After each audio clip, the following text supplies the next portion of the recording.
অধরা রুদ্র যাওয়ার পানে তাকাতে মুখটা শুকনো হয়ে গেল।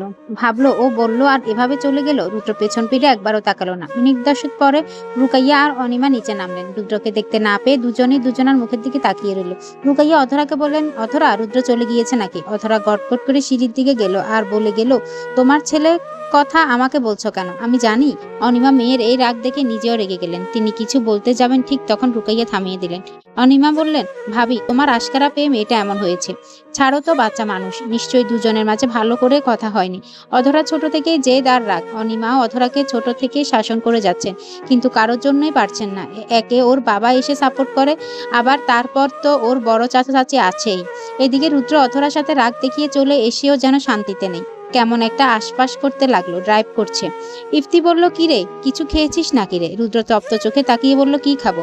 ও, কিছু খাসনি যখন তাহলে এমন করছিস কেন? ভাল লাগছে না। ইফতি ওর দিকে ঘুরে বসে বলল, অধরার সাথে কিছু হয়েছে তাই না? তুই কি করে জানলি? ইফতি হেসে হেসে বলল, ভাই, তোকে চেনা আমার শেষ। যেই তুই জেদ ধরে বসেছিলি আসবি না, আর সেই তুই এসে অধরার সামনে একদম বিড়ালের মতো পিছে পিছে ঘুরছিস, ভাবা যায়? আর তোর মন খারাপ আর রাগ সব তো এখন অধরাকে ঘিরে। তাই শিওর হয়ে বলতে পারি অধরার সাথে কিছু হয়েছে। অধরার সাথে রাগ করে চলে এসেছি। ওহ, তাহলে ওকে কল দে, বল তোমার জন্য আমার ভালো লাগছে না। রুদ্র ইফতির দিকে তাকিয়ে বলল, এখন কল দিলে ইগোতে লাগবে ভাই, দিবি না কল? ঠিক আছে, আমিও দেখছি। রুদ্র নেওয়াজ কতক্ষণ ইগো দেখিয়ে কল না দেয়। তুই কি চ্যালেঞ্জ করছিস?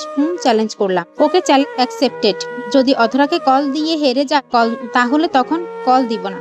বাই চান্স যদি কল দিয়ে ফেলিস, তখন হেরে গেলে কি করবি? রুদ্র ঠোঁট কামড়ে ভেবে বলল, যা, যদি হেরে যায় তাহলে তোকে বিশাল একটা ট্রিট দিব।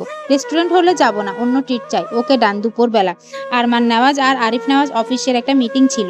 সেখানে গুরুত্বপূর্ণ আলোচনার মাঝে আরিফ নেওয়াজের ফোনটা বেজে উঠল। সবার মনোযোগ তার ফোনের দিকেই গেল। আরিফ নেওয়াজ ফোনটা সাইলেন্ট করে রাখলেন। তারপর কল আসতেই থাকলো, যার কারণে কাছের টেবিলটা কেঁপে উঠলো। শেষে আরিফ নেওয়াজ বিরক্ত হয়ে ফোনটা নিয়ে উঠে দাঁড়ালেন। আরমান নেওয়াজ বললেন, আরিফ, বাহিরে গিয়ে কথা বলে আয়, কোনো ইম্পর্টেন্ট কলও হতে পারে। আরিফ নেওয়াজ ফোনটা নিয়ে বাহিরে গেলেন। মিটিং রুমের সামনে কলটা রিসিভ করে ওপাশে থাকা ব্যক্তিটি বললেন, হ্যালো, কে বলছেন? স্যার, আপনার একটা পার্সেল ছিল। আরিফ নেওয়াজ কপাল কুঁচকে বলল, আমার পার্সেল? কই, আমি তো কিছু অর্ডার করিনি। আমার নামে কি পার্সেল? স্যার, পার্সেলটা অধরা নেওয়াজের নাম আর নাম্বার এটা দেওয়া। আরিফ নেওয়াজ মেয়ের কথা শুনে দ্বিতীয় কথা না বাড়িয়ে বলেন, হ্যাঁ হ্যাঁ, ঠিক জায়গায় কল এসেছে। কি অর্ডার করা হয়েছে? শাড়ি অর্ডার করেছে। স্যার, আমি আপনার বাড়ির সামনে অনেকক্ষণ যাবত দাঁড়িয়ে আছি, আপনি কাইন্ডলি এই পার্সেলটা রিসিভ করুন। আমার আরও পার্সেল ডেলিভারি দিতে, আর এটা ক্যাশ অন ডেলিভারি বলা হয়েছে। আমি তো অফিসে আছি। তাহলে এখন কি হবে স্যার? আপনি একটা কাজ করুন, গেটের কাছে দারোয়ানের কাছে পার্সেলটা দিন, আর আপনাকে 400 শাড়ির দাম ফোনে পাঠিয়ে দিচ্ছি। ওকে স্যার, আমি দারোয়ানকে পার্সেলটা দিচ্ছি। আরিফ নেওয়াজ টাকা বিকাশে পাঠিয়ে দিলেন, সাথে ডেলিভারি ম্যানকে কিছু টিপসও দিয়েছেন।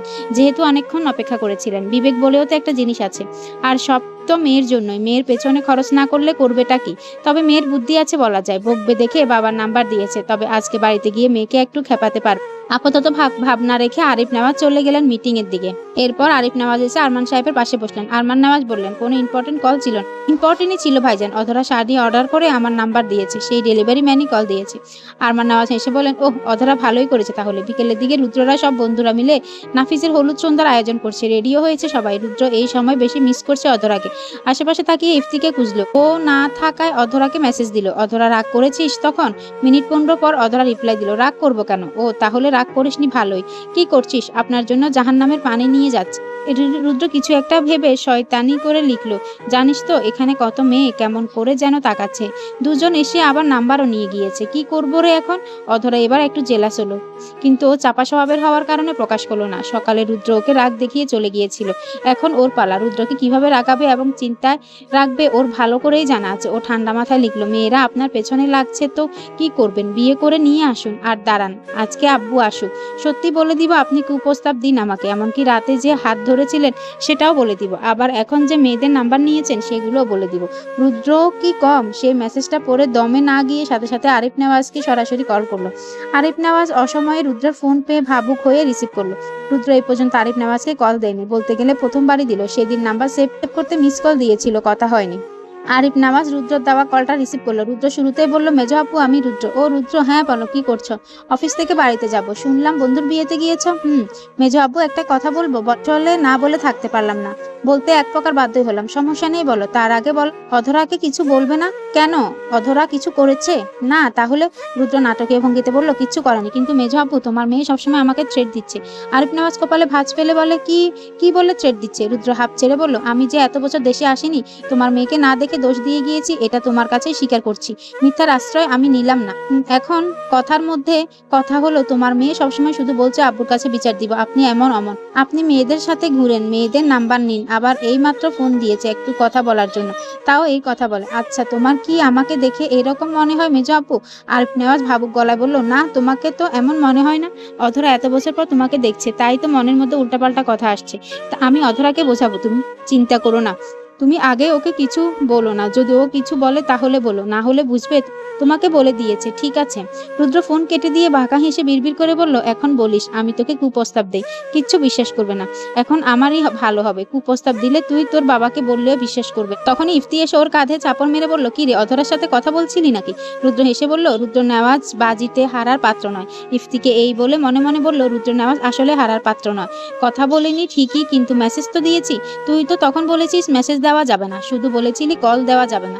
তো সিম্পল, আমি হারিনি। ইফতি অবাক কণ্ঠে বলল, তাহলে সত্যি কথা বলিসনি অধরার সাথে? হুম। তাহলে কি 24 ঘন্টা পরই কথা বলবি? ভালোই, তাহলে চল নাফিসের কাছে যাই। চল। সন্ধ্যার দিকে রুদ্র অধরার হোয়াটসঅ্যাপে একটা ছবি পাঠালো। অধরা দেখলো রুদ্র, ইফতি আরো দুটো মেয়ে একসাথে ছবি তুলেছে, বেশ একটা দূরত্ব নেই। অধরা জেলাস ফিল হয়ে ছবিটা দেখে হা হা ইমোজি সেন্ড করলো। পাশে আবার আদ্র বসে ওর কাণ্ড দেখছিল। এদিকে রুদ্র হা হা রিয়েক্ট দেখে ওকে আরো জেলাস ফিল করাতে লিখলো, আমার পাশে যে দাঁড়িয়ে আছে মেয়েটা কেমন রে, পছন্দ হয়? অধরা দাঁতে দাঁত চিপে লিখলো, ভালোই তো। আদ্র বলল, কার ছবি পাঠিয়েছে এটা দেখি। অধরা ফোন কাট করে আদ্রকে ছবি আর মেসেজ দেখালো। আদ্র বলল, তুই আর কিছু লিখিস না, ও তোকে জ্বালাতে এমন করছে। তুইও ওর মতো ছবি তুলবি, ও যা করবে তুইও উল্টা তাই করবি, দেখাবি তুইও পারিস। এখন ছবি কিভাবে তুলবো? আমার সাথে তুলবি? সাথে আয়, আমার সাথে ঘুরতে নিয়ে যাব তোকে। এখন যাব না, আব্বু আসবে একটু পরে। এখন বাহিরে গেলে বকবে না, রেডি হয় আয়। আম্মু জিজ্ঞেস করলে কি বলবো? বলবি পড়াশোনা বিষয়ে কোনো কিছু আনতে যাবি। আর তুই কি একা একা যাবি? আমি নিয়ে যাব। ভাইয়া থাক না, তুই কি যাবি? অধরা রুমে গিয়ে রেডি হয়ে নিচে নামলো। আদ্র রেডি হয়ে গাড়ি বের করতে গিয়েছে। অনিমা মেয়েকে জিজ্ঞেস করলো, কোথায় যাবি এখন? আম্মু একটা বই কিনতে যাব। বই কিনতে যেতে হবে এখন? তোর আব্বুকে ফোন করে বল। না আম্মু, আব্বু বুঝতে পারবে না, আমার যেতে হবে। অনিমা মেয়েকে শুনিয়ে বললেন, না তোর আব্বু তা পারবে কেন, সে তো লেখাপড়া করেনি। অধরা মুখটা গুমট বাঁধিয়ে বলল, আব্বু আসুক শুধু আজকে। হ্যাঁ আসুক। তোর আব্বু আমার কি করবে? ভয় পাও না আব্বুকে? কে ভয় পায়? আমি? উল্টো তোর আব্বুই ভয় পায় আমাকে। অধরা মুখের উপর বলে দিল, তাহলে আব্বু যখন বকে তখন চুপ থাকো কেন? তাকে তো কিচ্ছু বলতে পারো না, আর সব রাগ আমার উপর দিয়ে আসে। বাহির থেকে আদ্র ডাক দিল, অধরা। এদিকে যেতে যেতে ওর মাকে উদ্দেশ্য করে বলল, শুধু আজ বাড়ি ফিরি সব বলে দিব, সব রাগ শুধু আমার উপরেই ঝাড়ো, তাই বলে দিব। সন্ধ্যার পর সব বন্ধুরা যেখানে নাফিসের হলুদ সন্ধ্যার আনন্দে ব্যস্ত, সেখানে অধরা পাঠানো ছবি দেখে প্রচন্ড রেগে গেল। এক ছেলের সাথে দাঁড়িয়ে কাপল ছবি তুলেছে, এমন ভাবে তুলেছে ছেলেটাকে বোঝা যাচ্ছে না, তবে অধরাকে স্পষ্ট বোঝা যাচ্ছে। রুদ্র বেশ বুঝতে পেরেছে ওকে ঠিকই একইভাবে জেলাস ফিল করাতেই ছবিটা দিয়েছে। রুদ্র সবার থেকে সরে গিয়ে দাঁড়ালো, ছবিটা খুঁটিয়ে খুঁটিয়ে দেখে ওর মাকে কল দিল। রুকাইয়াকে কিছু বলতে না দিয়ে ও বলল, মা একটু সরে আলাদা জায়গায় যাও তো। রুকাইয়া রুমেই ছিল, বলল রুমে আছি বল। মা অধরা আজকে কি বাহিরে গিয়েছে নাকি? ও তো বই কিনতে বাহিরে গিয়েছে। সাথে কে গিয়েছে? আদ্র? আদ্রই তো গিয়েছে। ওদের একসাথে ফিরতে দেখেছ? মাত্রই ফিরলো। রুদ্র আবারও ছবিটা দেখে কিছু ভাবলো। আচ্ছা মা, আদ্র কি রঙের শার্ট পরে গিয়েছে? রুকাইয়া ছেলে প্রশ্ন শুনে অবাক না হয়ে পারল না। তখন আদ্রকে কি রঙের জামা পরতে দেখেছে সেটা মনে করে ফটাফট বলে দিল, আদ্র সাদা শার্ট পরে বেরিয়েছিল। থ্যাংক ইউ মা, রাখছি। আর এগুলো কাউকে বলো না, এটা একটা দরকারের জন্য জিজ্ঞেস করলাম। ঠিক আছে।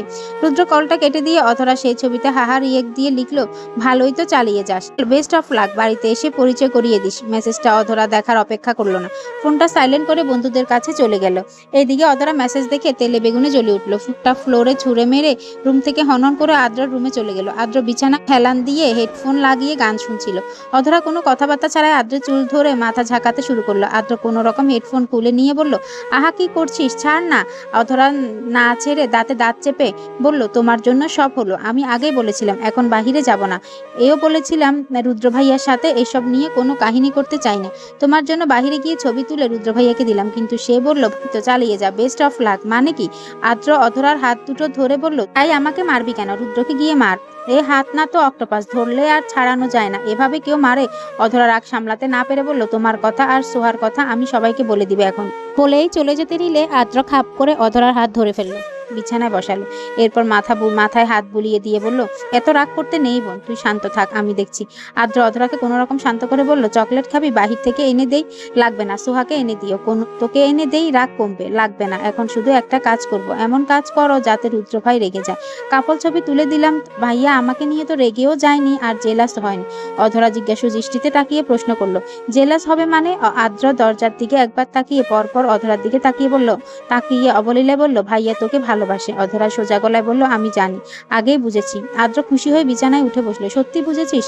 যাক, তাহলে আর আমার বেশি কিছু করতে হলো না, মেসেজেই কাজ হয়েছে। মানে কিসের মেসেজ? আদ্র তালে তালে বলল, তোর অনুমতি ছাড়াই ভাইয়ার ফোনে মেসেজ দিয়েছি। এই শুনে অধরার চোখ বড় হয়ে গেল। আরো শিওর হতে জিজ্ঞেস করলো, সেই মেসেজটা বাংলায় লিখেছ তাই না? আদ্র একটু হেসে বলল, তাহলে তো ভাইয়া বলেই দিয়েছে। অধরা রাগে কণ্ঠে বলল, তুমি জানো মেসেজটা নিয়ে কি সমস্যায় পড়েছিলাম? পরে সেটা ওনাকে বুঝিয়ে দিয়েছি, মেসেজটা আমার না, পরে বিশ্বাস করেছে। আমি এখন তোমার মাথার চুল যদি না তুলেছি? আদ্র সাথে সাথে উঠে রুম থেকে বেরিয়ে গেল। অধরা পেছন পেছন দৌড়ে গেল। আদ্র দৌড়ে নিচে এলো, অধরাও এলো। ড্রয়িং রুমে আরিফ নেওয়াজ আর অনিমা উপস্থিত ছিল। আরিফ নেওয়াজ মেয়েকে ডেকে বসালেন। আদ্র গিয়ে অনিমার পেছনে দাঁড়ালো আর বলল, মেঝো আম্মু, তোমার মেয়ে আরেকটু হলে মাথা থেকে চুল সব উঠিয়ে নিত, ভাগ্যিস দৌড়ে এসেছি। অনিমা আদ্রর মাথায় হাত রেখে অধরাকে বলল, তোর কি এই ছেলের চুলেই নজর যায়? যা আদ্র, ও আর তোকে মারবে না। আদ্র মাথায় হাত দিয়ে চলে গেল। অধরা বাবার পাশে এখন একটু জোরই পেয়েছে বলা যায়, তাই এখন আর কোনো উত্তর দেওয়ার প্রয়োজন মনে করলো না। এই সময় বাড়িতে ঢুকলো দারোয়ান, হাতে সেই পার্সেল। দারোয়ান পার্সেলটা আরিফ নেওয়াজের দিকে দিয়ে বলল, ভাইজান, এইটা দুপুরে এসেছে, দাও। আরিফ নেওয়াজ সেটা অধরাকে দিলেন। অধরা তো বুঝতে পেরেছে এটা কিসের পার্সেল। ও পার্সেলটা হাতে নিয়ে দোপাটি দাঁত বের করে হেসে ওর বাবাকে বলল, আব্বু রাগ করনি তো? আরিফ নেওয়াজ হাসলেন মেয়ের কথায়। ভেবেছিলেন মেয়েকে একটু খেপাবেন, কিন্তু তার হলো কই। এই মেয়ের হাসিতে সব উবে গিয়েছে। তিনি সোজা হয়ে বললেন, রাগ করব কার উপরে? আমার সব তো তোমারই। একটা কেন, 10টা পার্সেল এলেও রাগ করতাম না। অনিমা দুজনের কথা শুনে এবার আর কিছু বললেন না, তুমি শুধু তাকিয়ে রইলেন। এক সময় বাপ মেয়ের কিছু মুহূর্ত দেখে তিনি অবাক না হয়ে পারলেন না। অধরা হেসে একবার অনিমার দিকে তাকালো। এর পরপরই আরিফ নেওয়াজকে বলল, আব্বু জানো আম্মু কি বলেছে? কি বলেছে? আম্মু বলেছে তোমাকে দেখে নাকি ভয় পায় না, উল্টো তুমিই নাকি ভয় পাও। আরিফ নেওয়াজ গলা খাকিয়ে দিয়ে অনিমার দিকে তাকালেন। অনিমা তো আরো অবাক, সেই কথা আবার এই মেয়েও বলে দিচ্ছে। অনিমা চোখ নিচে নামিয়ে কিচেনে চলে গেলেন। অধরা থামলেন না, আজকে সব বলে দেবে। কয়েক সেকেন্ড বিরতি নিয়ে আবারও বলল, জানো আব্বু, আম্মু না সবসময় শাসনের উপরেই রাখে আমাকে, একটা কথা বলা যায় না, কেমন যেন করে। আরমান নেওয়াজ কথাগুলো শুনতে শুনতে নিচে নামলেন। অতঃপর হেসে হেসে অনিমাকে আদেশ করে বললেন, ভাবি, তোমাকে যদি এরপর দেখি অধরাকে বকেছ তাহলে কিন্তু তোমার নামে মামলা দিব। অনিমা ফোঁস করে শ্বাস ছেড়ে বললেন, যান, আপনাদের মাকে আর কিচ্ছুটি বলবো না, আমিও দেখব কতদিন আগলে আগলে রাখেন ওকে। পরের বাড়ি গেলে তখন কি হবে? শেষের কথাটা মুখ ফসকে বলেই দিয়েছেন। তবে আরমান নেওয়াজ প্রচন্ড রেগে গেলেন। মুহূর্তেই চোখ দুটো রক্তের মতো লাল হয়ে গেল। অনিমা অধরার বিয়ের কথাটা বলে আরমান নেওয়াজের দিকে তাকালেন। সে যে রেগে গিয়েছে অনিমা সেটা বুঝতে বাকি রইল না। এরপর মেয়ের বিয়ের ব্যাপারে আর কোনো কথা তুললেন না। আরমান নেওয়াজ গম্ভীর হয়ে গিয়ে আরিফ নেওয়াজের পাশে বসলেন। অধরা পার্সেলটা নিয়ে উপরে চলে গেল। রুমে এসে পার্সেলটা খুলে শাড়িটা দেখলো, যেমন চেয়েছিল তেমনই পেয়েছে। আরো কিছুক্ষণ দেখে কাভারে তুলে রাখলো আর ঠিক করে রাখলো কোনো একটা বিশেষ দিনে পড়বে। রাত প্রায় 1টা ছুঁই ছুঁই। রুদ্র আর ইফতি রুমে ফিরলো। দুজনে একই রুম নিয়েছে। ইফতি পাঞ্জাবি পাজামা খুলে একটা টি শার্ট আর শর্ট প্যান্ট পরে এসে ওর বেডে শুলো। রুদ্র পাঞ্জাবি পাজামা খুলে টি শার্ট আর শর্ট প্যান্ট পরে ওর বেডে এসে শুলো। রুমটায় সিঙ্গেল দুটো বেড, দুজনেই কোনো কথা ছাড়া যে যার মতো শুলো। ইফতি নিজের মতো ঘুমিয়ে গেল। রুদ্র ফোনটা হাতে নিল। সেই যে অধরাকে মেসেজ দিয়ে সাইলেন্ট করে রেখেছিল, এরপরে আর মেসেজ দিয়েছে কিনা আর দেখাই হয়নি। অধরার কোনো মেসেজ দিয়েছে নাকি তাই দেখতে হোয়াটসঅ্যাপে ঢুকলো, কিন্তু কোনো মেসেজই দেয়নি। রুদ্র আশ্চর্য হলো। মেসেঞ্জারে ঢুকলো, সেখানেও কোনো মেসেজ দেয়নি। মনে মনে বলল, আমি যে মেসেজ দিয়েছি সেটা দেখে তো কোনো রিয়েকশন করে মেসেজ দেওয়ার কথা, কিন্তু দিল না কেন? এদিকে অধরা ঘুমে বিভোর। ফোনটা তখন ছুঁড়ে মেরে ডিসপ্লে নষ্ট করে ফেলেছে। সকালে তার বাবাকে বললেই ঠিক করে দেবে। পরের দিন সকালবেলা রুদ্র ঘুম ভাঙতে আবার ফোনটা নিয়ে ব্যস্ত হয়ে পড়ল। অধরাকে এখনো অ্যাক্টিভ দেখাচ্ছে না। ভাবলো অধরা কি রাগ করেছে, কিন্তু রাগের মতো তো কোনো কথাই বলেনি। দুপুরের দিকে আরিফ নেওয়াজ অধরার ফোনটা ঠিক করে ড্রাইভারকে দিয়ে বাড়ি পাঠিয়ে দিয়েছে। ড্রাইভার এসে অধরাকে ফোনটা দিয়ে গেছে। অধরা রুমে না গিয়ে ড্রয়িং রুমে বসলো। ফোনটা উল্টিয়ে পাল্টিয়ে দেখে শুরুতেই ফেসবুকে ঢুকলো। সামনেই পড়লো রুদ্রের দেওয়া স্টোরি। সাথে সাথে চাপ দিয়ে দেখলো রুদ্র, ইফতি আর নাফিস একসাথে ছবি তুলেছে। সবার গালেই হলুদ লাগানো, আশেপাশের লাইটে ছবি আরো বেশি ঝলমল করছে। অধরা স্টোরিটা স্ক্রিনশট নিয়ে নিল, এরপরে ছবিটা হাহা রিয়েক্ট দিয়ে রাখলো। এতেই যেন ওর খুশি দ্বিগুণ। এরপরে রুমে চলে এলো। এর কয়েক মিনিট পরে সোহা এলো। অধরা ফোনটা রেখে বিছানায় বসে বলল, আয় বস। সোহা বিছানায় বসে বলল, কি করছো? কিছু না। আপু, রুদ্র ভাইয়াকে মিস করছো? অধরা হেসে বলল, কি মিস করব? কেন করছো না হুম, সত্যি? হুম। রুদ্র ফোন হাতে নিয়ে অধরার হাহা রিয়েক্ট দেখে তৎক্ষণাৎ ফোন দিল অধরাকে। আর এখন কল দিতেই পারে। ইফতির দেওয়া চ্যালেঞ্জের সময়ও শেষ। এইদিকে সোয়া চলে যাওয়ার পর অধরা রিডিং টেবিলটা গুছিয়ে রাখছিল। তখন রুদ্র কল আসে। অধরা কলটা রিসিভ করলো। রুদ্র ভেবেছিল হয়তো অধরা কলটা ধরবে না বা সময় নিবে ধরতে, কিন্তু সাথে সাথে কল ধরায় রুদ্র বেশ অবাক। রুদ্র স্বাভাবিক গলায় অধরাকে বলল, কি রে, কেমন আছিস? ভালো। আপনি কেমন আছেন? ভালো। তো স্টোরিতে হাহা দিইলি কেন? আমার হাসি পেয়েছে তাই দিয়েছি। ওই পোস্টে হাসির কি পেলি? আমরা কি নাচছিলাম নাকি কোনো ফানি মোমেন্টে ছবি ছিল? দেখুন, ছবিতে যাই ছিল না কেন আমার হাসি পেয়েছে তাই হাহা রিয়েক্ট দিয়েছি। তুই হাহা দিবি কেন? কয়েকশো লোক স্টোরি দেখলো। কই, তারা তো কেউ হাহা হাহা রিয়েক্ট দেয়নি। আর তোরই দিতে হবে কেন? লাভ রিয়েক্ট চোখে পড়েনি নাকি? এরপরে শুধু দিয়ে দেখিস তোর হাড্ডিগুড্ডি ভেঙে ফেলবো। ওহ, আসছে হাড্ডিগুড্ডি ভাঙতে। কথা তা না, সকাল থেকে অ্যাক্টিভ ছিলি না কেন? এমনি। তো এখন কি করছিস? কিচ্ছু না। রুদ্র বাঁকা হেসে জিজ্ঞেস করলো, তো কালকে বয়ফ্রেন্ডের সাথে কেমন ঘুরলি? ভালো। আমি বাড়িতে গেলে ওই ছেলেকে ডাকিস তো, কথা বলবো নি। অতটা গাল ফুলিয়ে বলেই দিল, ওইটা আদ্র ভাই ছিল। রুদ্র না বোঝার ভান করে বলল, কি আদ্র হবে কেন? মিথ্যে বলেছিস। আমি জানি ওইটা তোর বয়ফ্রেন্ড। মোটেও সত্যি কথা জানো না। ওইটা আদ্র ভাইই ছিল। দাঁড়ান, আমাদের ছবি দিচ্ছি। কালকে দুজনে ছবি তুলেছি। রুদ্র হেসে বলল, ছবি দিতে হবে না, আমি জানি ওইটা আদ্রই ছিল। আমি মাকে ফোন দিয়ে তখনই খোঁজ নিয়েছি, বুঝেছিস? ভালো হয়েছে। এখন একটা ইম্পর্টেন্ট কথা বলবো আপনাকে। হ্যাঁ বলেন। ভাইয়া, মনে আছে ওই দিন একটা মেসেজ ভুল করে গিয়েছিল? আবার কি হয়েছে সেটা নিয়ে? কিছু হয়নি, তবে ওই মেসেজটা আদ্র ভাই দিয়েছিল আমার কাছে। ভাইয়া স্বীকার করেছে। ও, হয়তো মজা করে দিয়েছে। দিয়েছি ইচ্ছে মতো মার, এরপরে আর দিবে না। তুই আমার ভাইকে মেরেছিস? আর তুই যে মেজো আপুর কাছে আমার নামে বিচার দিতে চেয়েছিলি, দিয়েছিস না কেন? এমনি। ভালোই হলো। আচ্ছা রাখছি, ডাকছে ইফতি, পরে ফোন করব। ঠিক আছে। রাত 10টায় আবার রুদ্র অধরাকে কল দেয়। অধরা ফোন রেখে ড্রয়িং রুমে এসে টিভি দেখছিল, তাই ফোনটা ধরতে পারেনি। রুদ্র আর দুবার কল দিয়ে শুয়ে পড়লো। এরপর পরে আরমান নেওয়াজ রুদ্রকে কল দিলেন। হ্যালো বাবা, কেমন আছো? কি করছো? রুমে এসে ব্যাগ গুছিয়ে শুয়ে পড়লাম। ও, কালকে কখন আসবে? সকালেই। ইফতিকে নিয়ে রওনা দিব। পৌঁছাতে দুপুরই হবে। ঠিক আছে। আর অধরাকে নিয়ে কিছু ভাবলে? ভেবেছি, বিয়ে করব ওকে, কিন্তু এখনই মেজো আব্বুকে বললে ভাববে যে তোমাদের চাপে ওকে বিয়ে করতে চাইছি। এখন এখন কালকে বাড়িতে এসে তোমার আর মায়ের সাথে আলোচনা করছি। কথাটা ঠিকই বলেছ। আচ্ছা তাহলে বাড়িতে এসো। রুদ্র ফোনটা রেখে গম্ভীর একটা শ্বাস ছাড়লো। ইফতি ওর দিকে তাকিয়ে বলল, কি রে, টেন্স মনে হচ্ছে? অধরাকে নিয়ে। আবার কি হলো? ওর সাথে কিছু হয়নি, হয়েছে ওর বাবাকে নিয়ে সমস্যা। ওকে পেতে হলে ওর বাবার মন জয় করতে হবে, কিন্তু সেটা করব কি করে তাই ভেবে পাচ্ছি না। ইফতি কিছু সময় ভাবলো, সাথে রুদ্র। ইফতি বলে, অধরা বাবার পছন্দের জিনিস কি রে? ওনার পছন্দের জিনিস তো অধরাই। তাহলে তুই অধরার সাথে সাথে থাকবি, ওকে কেয়ার করবি। মনে কর একটু বেহায়ার মতো অধরার পেছন পেছন থাকবি। রুদ্র চোখ ছোট ছোট করে বলল, একটু বেশি ছেঁচড়ামো হয়ে যাবে না? আরে তাই করতে হবে, না হলে মন জয় করবি কি করে? ঠিক আছে, ভালো ভালো আইডিয়া দিস। পরের দিন দুপুরে রুদ্র বাড়িতে এলো। এসে এসে রুমের লাগেজটা রেখে ওর মায়ের সাথে দেখা করে চলে গেল অধরার রুমের দিকে। অধরা রুমে ছিল না, ছাদে ছোঁয়ার সাথে ছিল। রুদ্র খুঁজতে খুঁজতে সেখানে গেল। দেখলো অধরা আর সোহা অন্যদিকে দাঁড়িয়ে আছে। সোহা পেছনে ফিরে রুদ্রকে দেখে যেই ডাক দিবে ঠিক তখন রুদ্র চুপ থাকতে বলে আর ইশারা করে চলে যেতে বলল। সোহা বুঝতে পেরেছে, তাই অধরার কাছ থেকে পিছিয়ে গিয়ে চলে গেল। রুদ্র টিপ টিপ পায়ে এগিয়ে গেল। অধরা চোখ ধরলো। অধরা চোখের উপর হাত রাখা রুদ্রর হাত ধরে বলল, কিরে সোহা, পাশে থেকে এমন মজা কেন করছিস? আর তোর হাত এমন হয়ে গেলে কেন? কেমন যেন ছেলেদের মতো। রুদ্র মুখ টিপে হাসছে। অধরার নাকে গেল রুদ্রের পারফিউমের গ্রান। পরক্ষণে বলল, রুদ্র ভাই।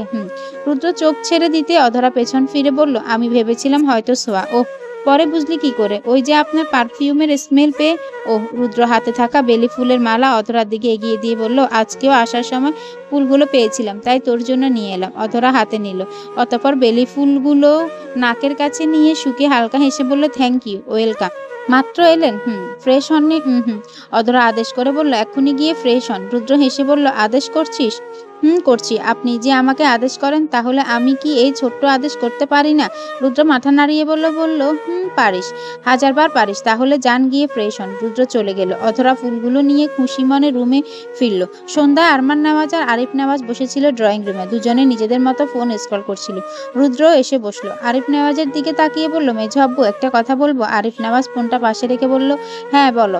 মেজো আব্বু, আমি তো একেবারে চলে এসেছি, আর যাব না। আরিফ নেওয়াজ হেসে বলল, এ তো ভালো কথাই। রুদ্র ওর বাবা ও মেজো আব্বু দুজনকে উদ্দেশ্য করে বলল, বাবা, মেজো আব্বু, তোমাদের দুজনকে বলছি, অনেক ভেবে দেখলাম আমার যোগ্যতা অনুযায়ী একটা চাকরি করতে গেলে ভালো জায়গায় চাকরি পাবো, কিন্তু আমি সেই সব কাজ করব না, যেহেতু আমাদের একটা কোম্পানি রয়েছে।